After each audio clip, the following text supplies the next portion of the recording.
In Willacy County, Texas, the goat rodeo came to town, and there was one goat, Willie, who decided to up the stakes.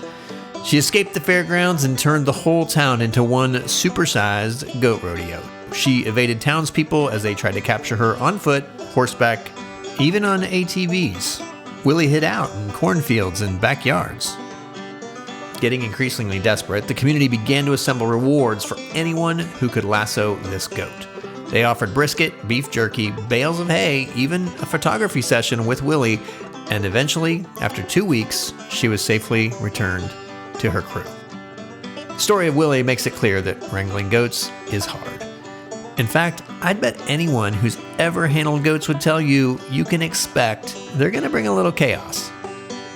Sometimes making changes in our organizations or in our communities or in our families can feel a lot like wrangling goats. We worry before the changes even go in effect that they'll bring anxiety and chaos, but it doesn't have to be that way.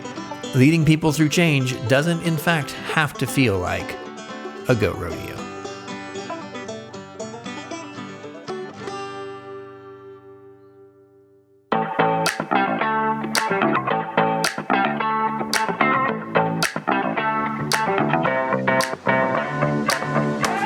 Welcome to the More Than Enough podcast, where we invite some of our friends to help you and some of your friends work together to provide more than enough, filling the biggest gaps for children and families before, during, and beyond foster care where you live. Here's your host, Jason Weber. Hey, welcome to the More Than Enough podcast. I want to jump right into things today and introduce you guys to my friend, Katie Casselberry. Katie has served on the More Than Enough team here at CAFO for over 3 years now. Before that, she worked with International Justice Mission at IJM. She most recently served as the Global Senior Lead for Brand and PR Messaging. And prior to her time at IJM, Katie was Director of Marketing and Communications at the Chalmers Center for Economic Development. And before that, she was a teacher. And if anyone knows about guiding a group through big changes, it's gonna be a teacher. Talk about a goat rodeo. Katie's walked with our team through a number of changes, and she is the goat rodeo master. And we're going to get to that in our conversation with her. Let's talk to Katie Casselberry. Hey, welcome to the More Than Enough podcast. Co-piloting here today with me is a teammate of mine. She is the Director of Communications for More Than Enough. This is Katie Casselberry. Hey, Katie, how are you today? Hi, Jason. I'm doing well. So, Katie, you live in Colorado now, but you actually grew up in Oklahoma, which is going to be relevant for our conversation in a little bit. But before we get there, there was a recent conversation on our team because we were all headed to Oklahoma for our annual summit. And somehow, and I honestly do not remember how this came up, but there ended up being a debate about whether prairie dogs or bison were better. And you were clearly on one of those teams. Talk about which team and why. Yes. So we had a long debate for the summit program about whether or not there should be a picture of a prairie dog or a bison. I am here to tell you, as an actual Oklahoman, the bison is far more emblematic of all that it is to be from Oklahoma than a prairie dog ever could be. I have never seen a prairie dog in my life in the wild in Oklahoma, Weber. And yet, you were team prairie dog. I'm here to say bison is the only right answer to this question. Well, yeah, I mean, I totally get that. And I'm coming from no place of actual knowledge about what is most relevant to Oklahoma. I'm just saying prairie dogs are cuter. That was the only thing. They are a funnier animal than the bison. And that's the whole reason why I was team prairie dog. I just have to say the bison is the elephant of North America. The sheer power and majesty. I think you're really missing the boat on this one. Oh, no, I think bison are incredible. And I saw a lot of them in Yellowstone. I'm just saying that prairie dogs are cuter. Well, we'll have to agree to disagree on the virtues of prairie dogs and Weber. All right.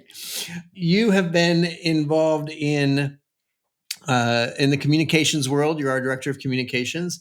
Talk about what it is that you have tried to do with this background and experience you've had over the years being involved in communications?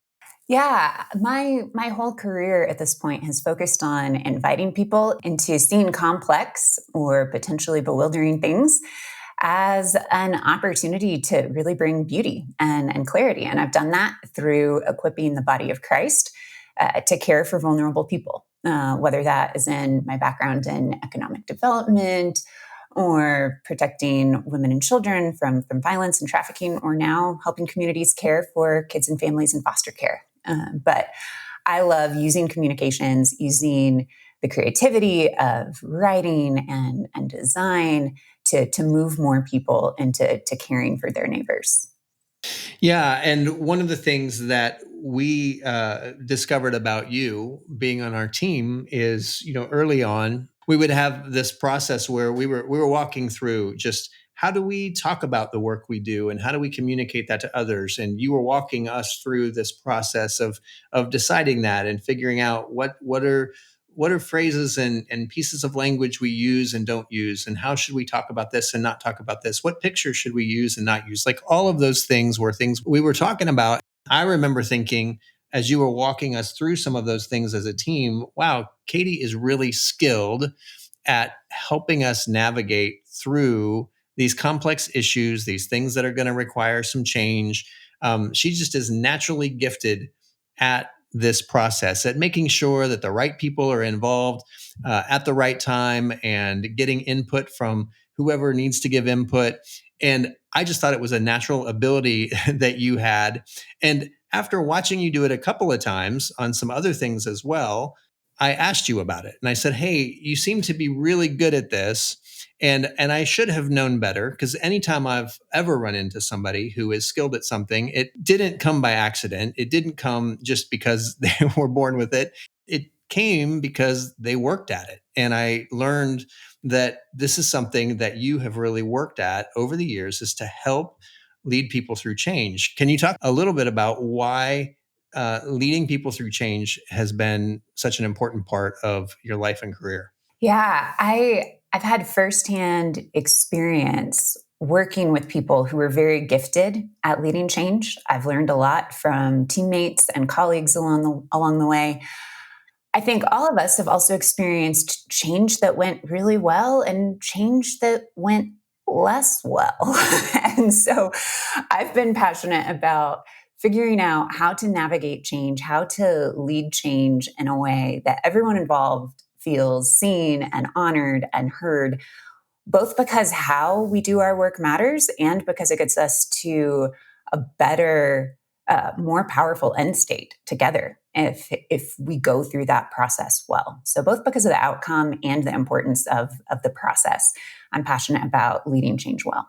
Okay, so when we talk about this idea of leading change, I think the scene that automatically pops into our mind is that of an organizational setting. Like we think of organizational leadership and leading other employees, or in our context, maybe other organizations through change in a network. And that is a lot of what we want to talk about today, for sure. But can you talk about maybe some other settings besides what we traditionally think of that we might have to lead some folks through change?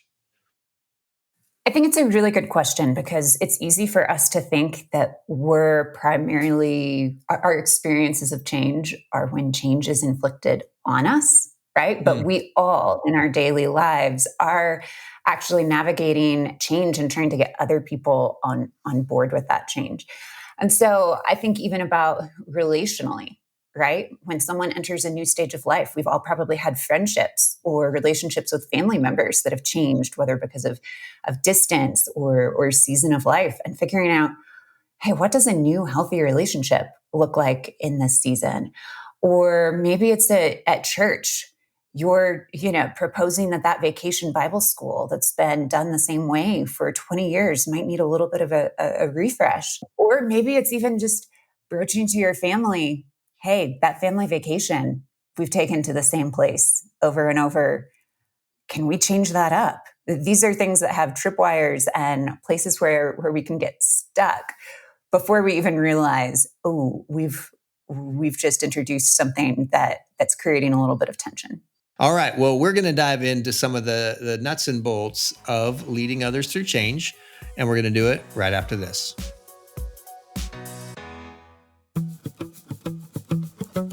If you like this podcast and want to dive a little deeper, then we can help. We wrote a book called Until There's More Than Enough that provides basic guidance and examples of how working together can transform foster care where you live. If you have a big, complex problem like foster care, then breaking it into manageable parts and sharing the load with others in your community should be a no-brainer. The hard part is knowing how to do that. If you've ever tried collaborating with others on anything, you know it can get complicated. This simple guide will walk you through some of the most important elements of foster care collaboration as we've learned them from our friends all over the country, and that will help demystify some of those complex dynamics.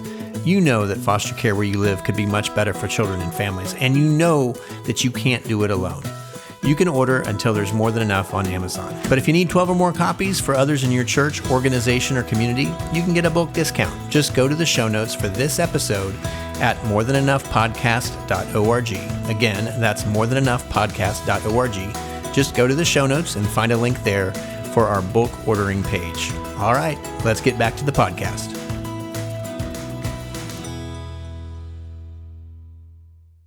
Welcome back. I'm here with Katie Casselberry, the Director of Communications for More Than Enough, and we are talking today about leading people through change. And we established here before the break that Katie is from Oklahoma. We established that prairie dogs are better than bison because they're cuter. But one of the things we have not talked about yet is another phrase that is something that apparently you use it, and I think you brought it with you from Oklahoma.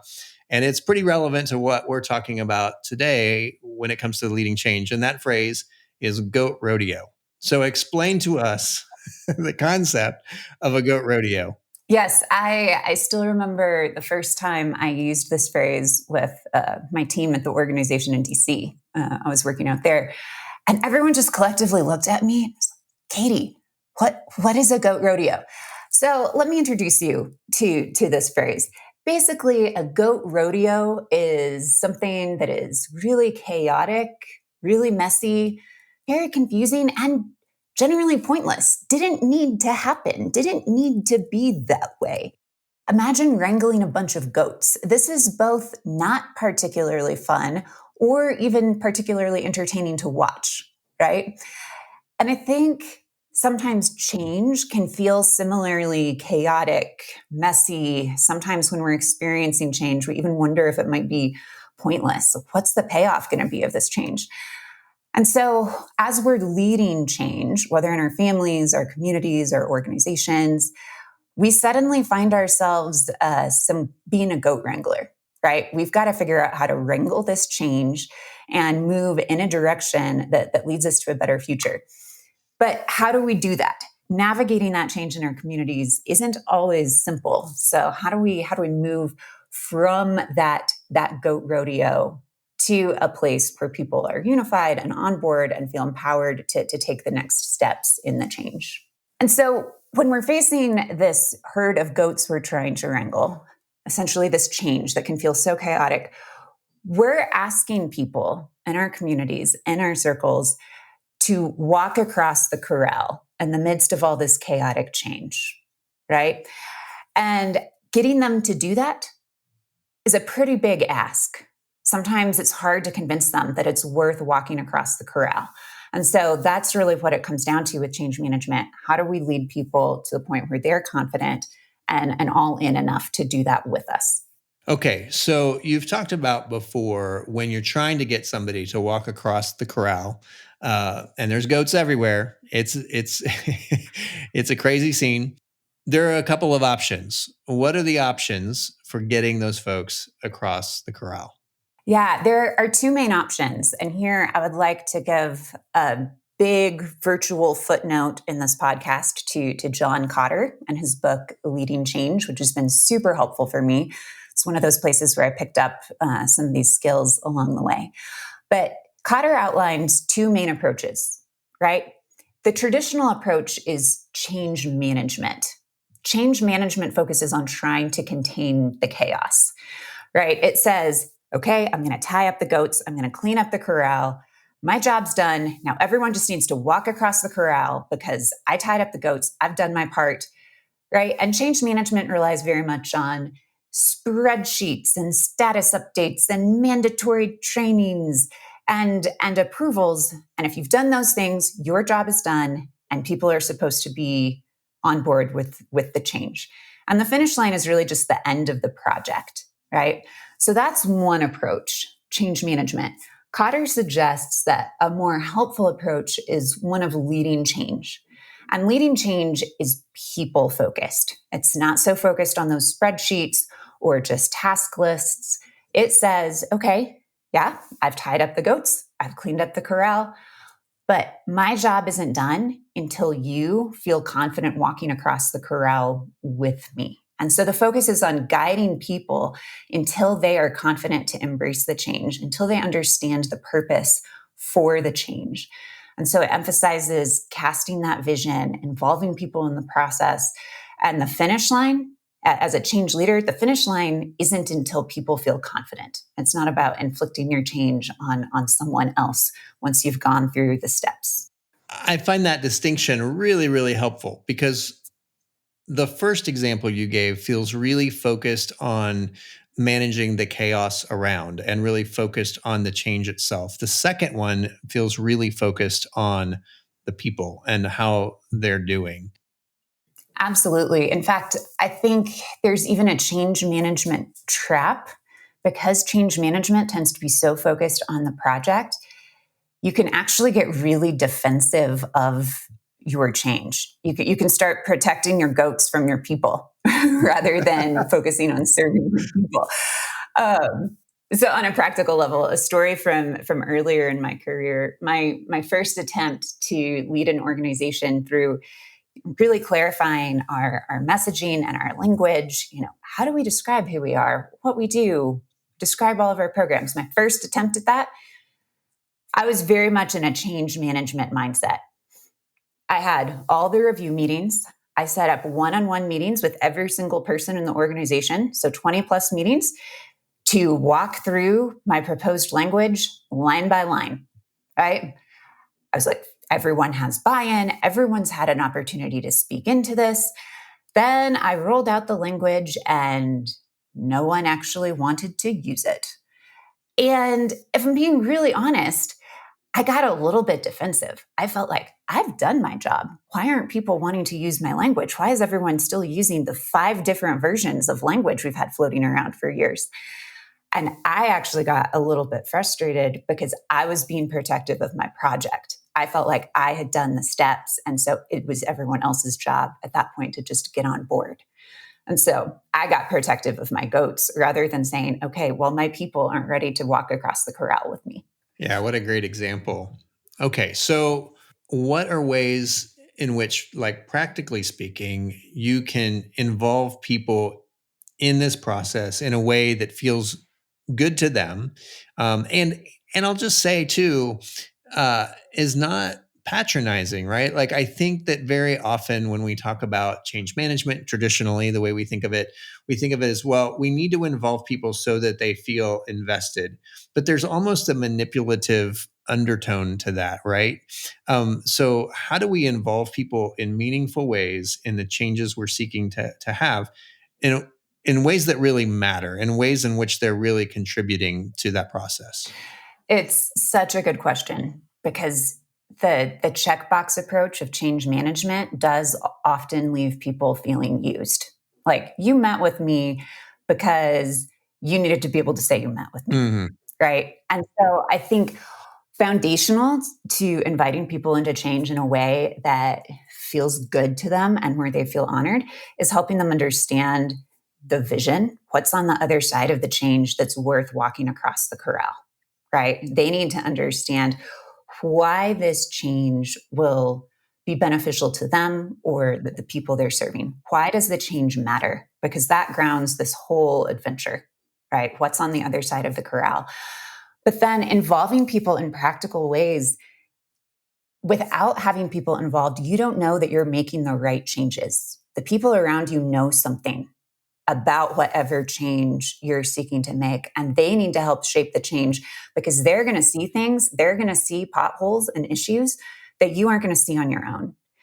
And then that process of involving them helps give them confidence that the change is something that should be adopted on the other side. And so at the top of this list, Cotter talks a lot about building a guiding coalition. And this is a group of people from across organizations, across, in our case, churches, stakeholders across the community, building a guiding coalition of people who are going to help shepherd the change, right? And the way I think about this is getting folks with different backgrounds, different perspectives in a room based around 3 different elements. If you think about, okay, who is going to be most interested in your change? Who is just most interested in what you're working on? Then if you think about who has high degrees of influence over others, who could be helpful in using their influence to help bring people together around change.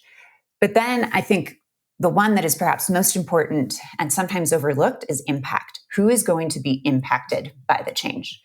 In fact, Weber, I'd love to stick it in the show notes. I'll have a little graphic that I use to physically map out, okay, who are people who are high influence and high interest, and then who are the people who are going to be most impacted. And that's a tool I've used over and over again at jobs to identify who should be on that guiding coalition, making decisions about the change, shaping what the change is. And so if you don't get those diverse perspectives, your people are never going to walk across the corral because A, they don't have confidence in it, and B, you've probably set up the wrong change because you ignored those perspectives along the way. Yeah, that framework that you shared with us was really helpful to me to understand how people throughout an organization, throughout the org chart, needed to be involved. And it's not to say that, because I think some people could say, well, there's just not time to get everybody's opinion. And that's not what you're saying. But you're saying we're gonna prioritize who needs to be involved and to what degree they need to be involved in a different way. So there is going to be a prioritization, but it may not be in the traditional ways that we prioritize who we need to talk to.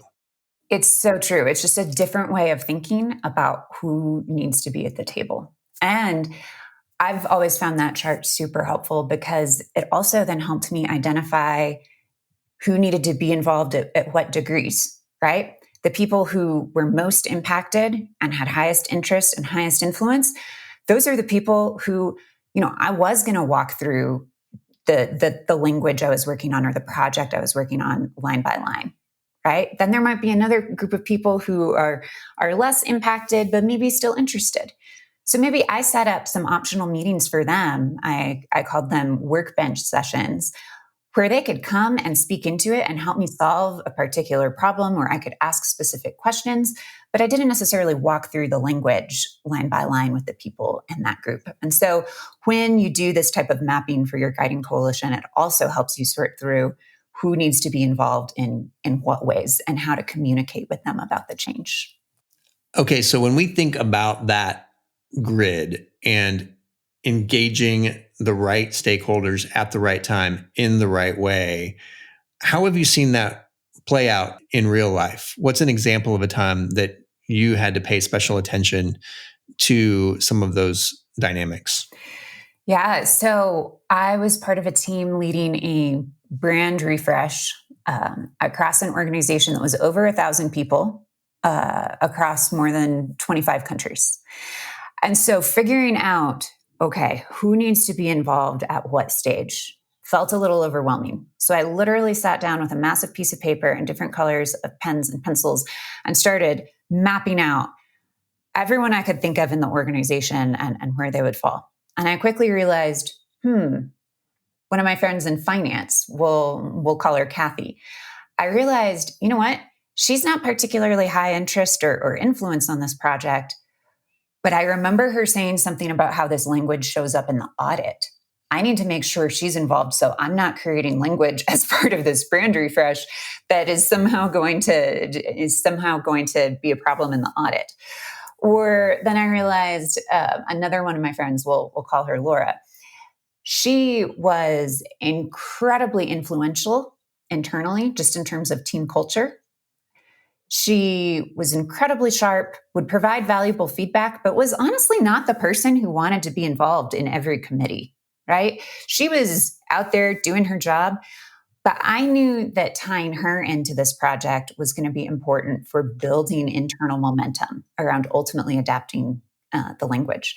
And so I pulled her into the process because I knew that she could use that influence internally to help the change thrive and help people feel confident crossing that corral, right? But my friend over in finance, she was going to be impacted in unique ways. And so I needed to tag her in as well. Okay, so let's translate this specifically to the world of foster care collaboration in a community. You're working with other churches, organizations, and advocates working towards more than enough before, during, and beyond foster care for children and families there in your community. Talk about how some of these principles might apply in that particular setting. So let's say you're setting up a working group to reevaluate or assess the process of recruiting and licensing foster families in your community, right? That process is going to need to include a lot more than just a handful of people from a few agencies, right? This is going to need to include social services, representatives from the state who are involved in that process. It's going to need to include former foster families who've gone through the process and can speak firsthand into what that process was like. It would need to include former foster youth, even potentially bio families, the people who are impacted by a lot of these processes. And it would need to include folks from churches, right? Churches can be an incredible source of foster families, of wraparound support for families. But churches also touch every piece of the process of caring for foster families, of preventing foster care. So having all of those stakeholders at the table, not every single person from every single one of those entities or organizations, but representative people from those stakeholders speaking to that process is going to be essential to making the right changes to the process and then that process actually being adapted. Okay, so I'm going to put on the hat of somebody listening right now to this, and they might be listening to the list of folks you just recommended that they talk to, and they might be thinking, okay, so what you're saying is if I want to make a change in my community to how foster care works in some aspect, that I've got to set up meetings with all of those people. Like I can't imagine having conversations with all those people. So tell us how to make that happen in a way that is manageable. Oh, I would tell that person, I do feel your pain. It can very quickly get out of hand. But there are things you can do to structure the way you interact with folks and get feedback that will make things a lot easier. One of my favorite things to do is when I'm asking people for feedback on a process or a project, is I ask them to describe the intent of their feedback for me. So, Weber, when I send you something to review, sometimes I'll ask you, hey, rather than just changing the language in the document, can you add a comment telling me why that part of the document isn't quite working for you? Tell me the intent of your feedback. What's the underlying problem you want to solve for? What's the connotation that doesn't quite feel right? And then by getting feedback like that from you and 5 other people, I can find the best solution. And so what I don't want people to hear is all of these stakeholders are turning into some sort of committee that's just going to keep revising a process or a project or something until the end of time. But these are people who can help you spot things that need to be solved. And then you can come up with some targeted solutions with people and then propose those solutions to meet the underlying problems that this group of stakeholders is helping you identify. Yeah. And I think what's so helpful about that intent question is part of it depends on you and who you are, because we as a team have been able to trust that when we say, hey, here's kind of the intent behind this thought, this is why we think this isn't quite working, we know you're going to take that very seriously. And and even if you come back with something that isn't exactly what we thought, we've come to trust that you've listened and you've thought through the intent and you've come up with a solution that solves the intent, even if it's not solved in the exact way that we might have edited the document, correct? Yes. The trust that has to be built for the people you're working with to know that you do care about their input and that you will take that input seriously is so crucial. And it's a whole lot easier to let go of things having to be exactly my way or exactly your way if we're both working towards a shared vision, if we're both trying to get to the other side of the corral and we know what's on the other side of the corral of more than enough for children and families, then we can let go of some of the minutia of exactly how I would do it versus you would do it. This is really great, Katie. I think there are probably those out there who would say, okay, I've thoughtfully led through change. I've not just done change management. I've led through change. I've done everything I can. I've engaged with people, and I just am encountering someone or a group of someones who just won't get on board. So what do you do when someone still won't walk across the corral? Oh, it's a real dynamic. It is a real dynamic. And in my experience, when that is the case, there's almost always something going on relationally. There's a thing beneath the thing, as we sometimes talk about on our team.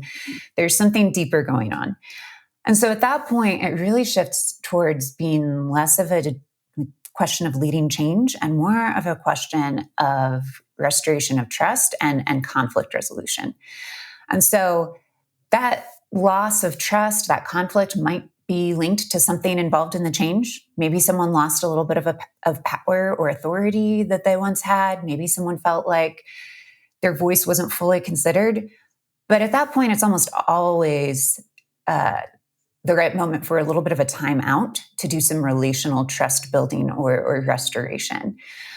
And this is also a great point to just remember the importance of prayer and change as well. Change is hard. Asking people to do things in new ways is hard. And so leaning into prayer, unity, all of these concepts that I know we've had the chance to talk to some great folks about on the podcast before, these are foundational elements that the whole change process really does rest on.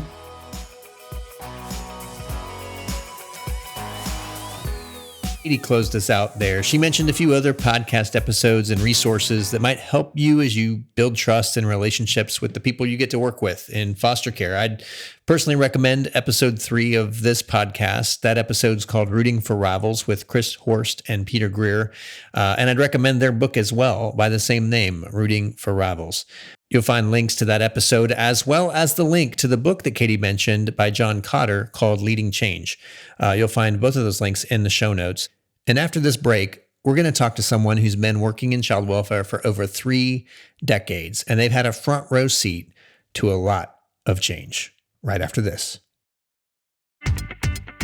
Hey there, we'll get back to things in just a minute, but before we do, I just wanted to let you know that you can find the show notes for this episode by going to morethanenoughpodcast.org.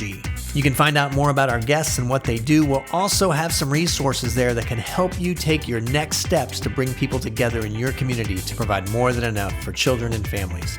Oh, one more thing. At the top of the show notes there are some buttons that allow you to choose where you listen to your podcasts, and you can leave a review for the More Than Enough podcast there. And if you leave us a good review, there's a chance we might even do the happy dance.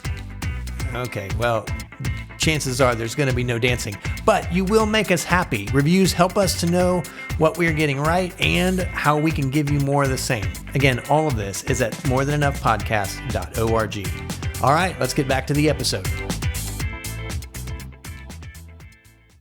Back. So maybe you're listening to this episode and you're thinking, I'm ready to make changes. I like making changes. We want to see foster care in our community change, and we're ready to make those changes. But it's the foster care system. It is the state or the county that doesn't like to change. Well, to help us gain a little perspective on what it looks like for the state or for a county to make changes, I talked with my friend Gina Meier-Hummel. Gina formerly served as the Director of Children and Family Services in Kansas, and she's been working on behalf of children and families for over 32 years.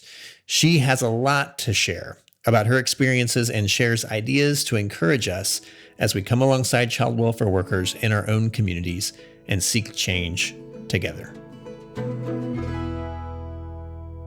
I'm here with Gina Meier-Hummel from Kansas. Hello, Gina. Thanks so much for being with us.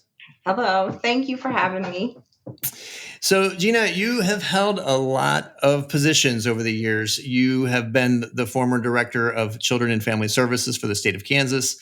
You were the Secretary for the Kansas Department of Children and Families, having served on the cabinet of 2 different governors. You've had a number of other positions before that. And currently, you're the Executive Director and have been for several years at O'Connell Youth Ranch.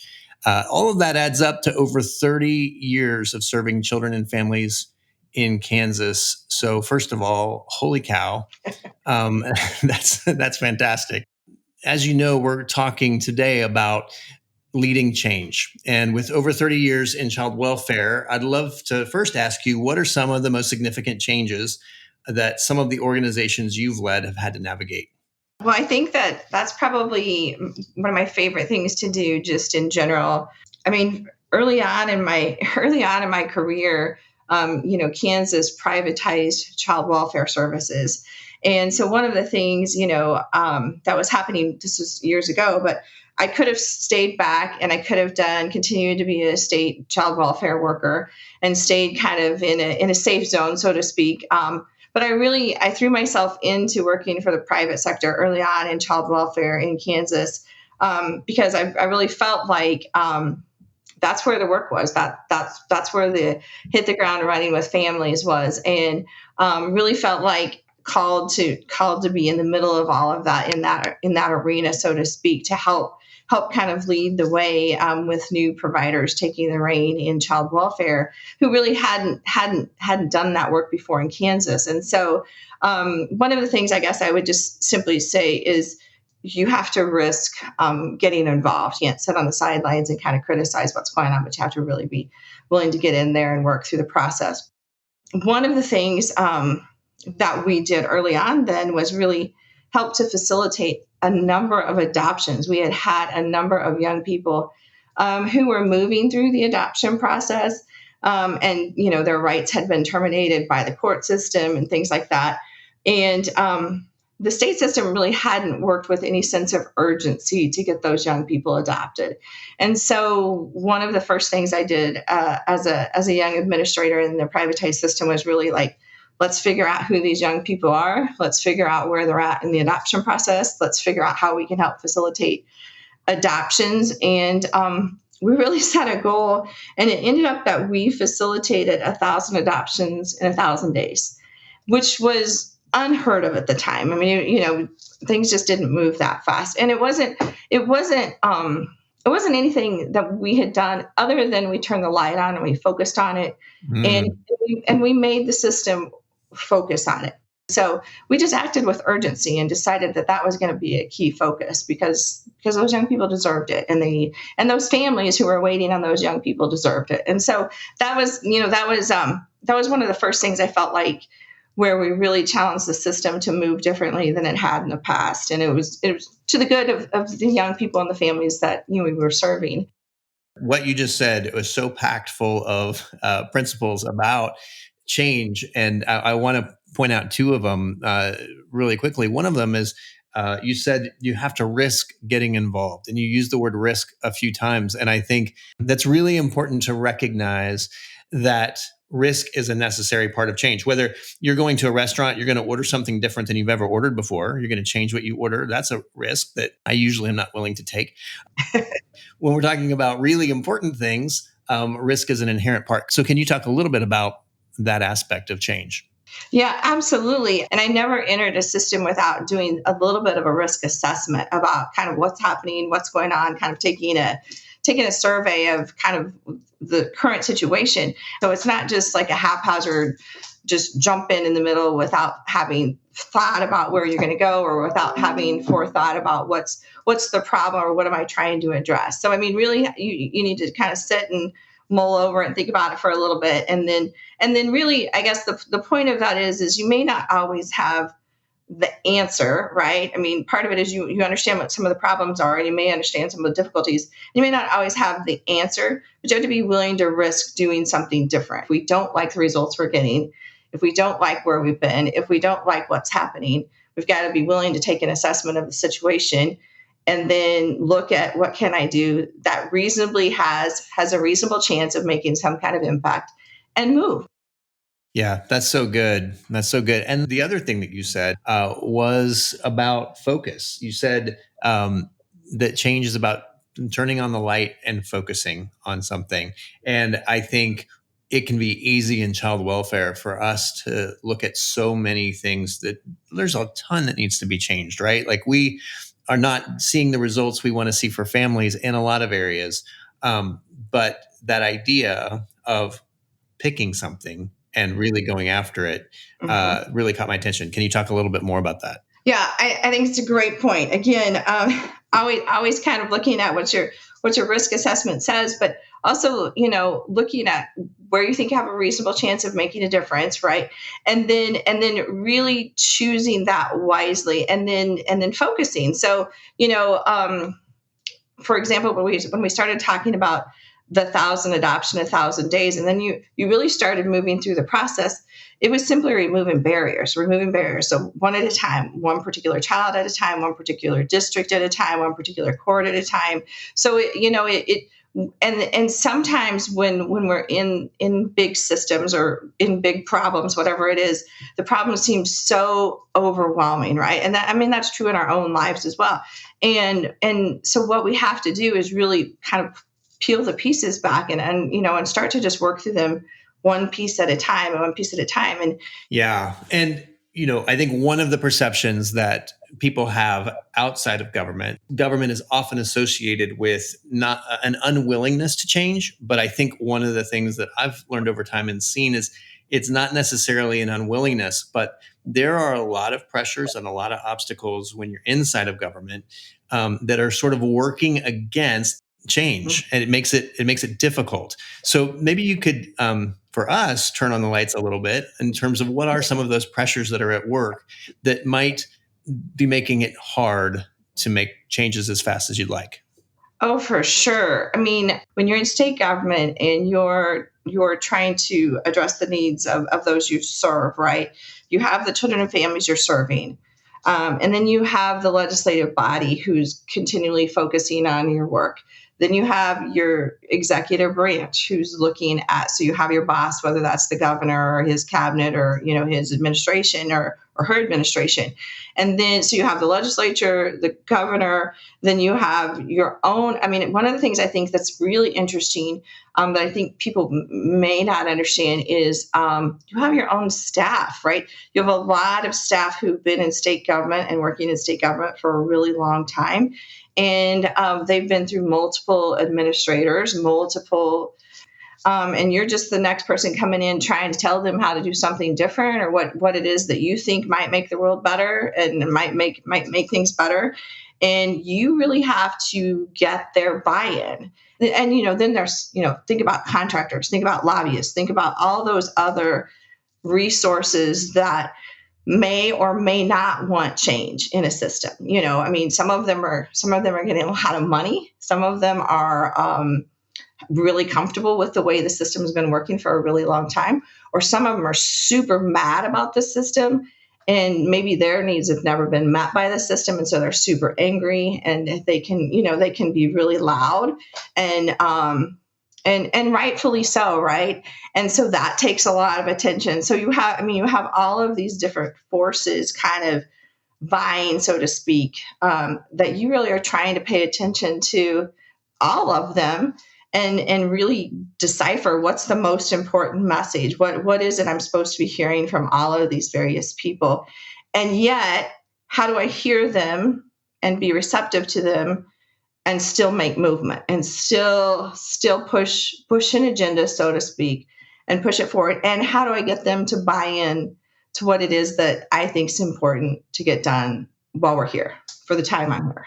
So with that said, what are maybe 2 or 3 things that those of us in the community, those of us in churches can do to make it easier for folks in local and state government to say yes to new ideas, to say yes to changes? I think one of the things was be the friendly face to show up at the beginning. And I say that because some of my first conversations really were from pastors or from local leaders who called and just said, "I'm so glad you're there. What can I do to help you? How can I be supportive to you?" And so when that's the posture you're received with, when that's the first message that anybody gets, it certainly feels a lot better to that local leader to be like, "Oh, thank goodness somebody's here to help me," and and understands what I'm trying to do, and not so much help me, but help me help people, right? Help me help the people, right? And so I know oftentimes churches or different groups have different ideas about what they want to do. And they come kind of with their agenda, right? You come with your idea, your program, whatever. And I think oftentimes if you just say, "I know you're trying to take care of a lot of people with a lot of different needs. What can I do to help you help the people? What is it you need from me? What is it you need from your church? What is it you need from your community leaders?"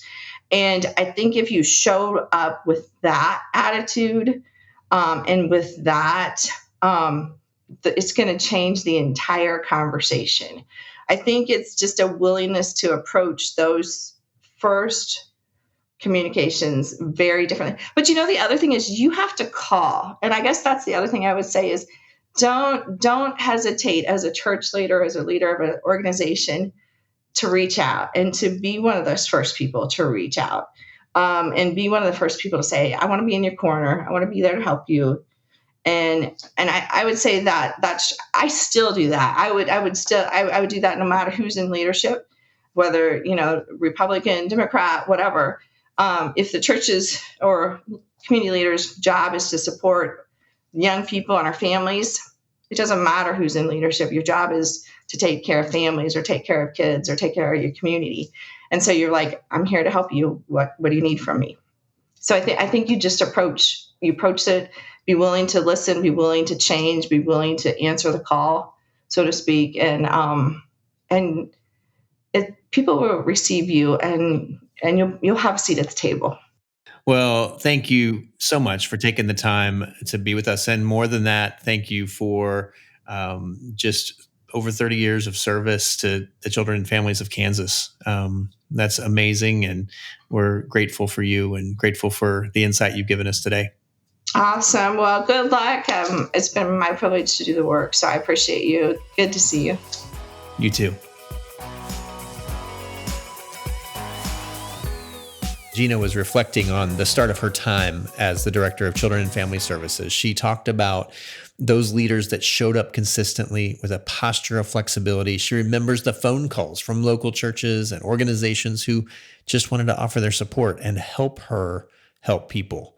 And when we remember exactly that we are all trying to help one another, help children and families. And we do more together. We can get more done when we do it together. And that's how we will be able to provide more than enough. I want to thank our sound engineer, Daniel Davidson, and our producer, Amanda Baird, who once had goats clamber onto her tractor and try to start it.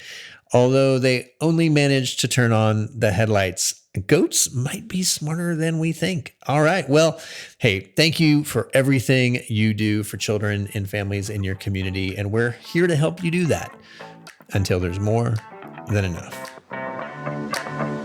This has been the More Than Enough podcast. Join us next time as we introduce you to more of our friends who are passionate about helping you and your friends work together to provide more than enough for children and families before, during, and beyond foster care where you live. Explore show notes and learn more at morethanenoughpodcast.org.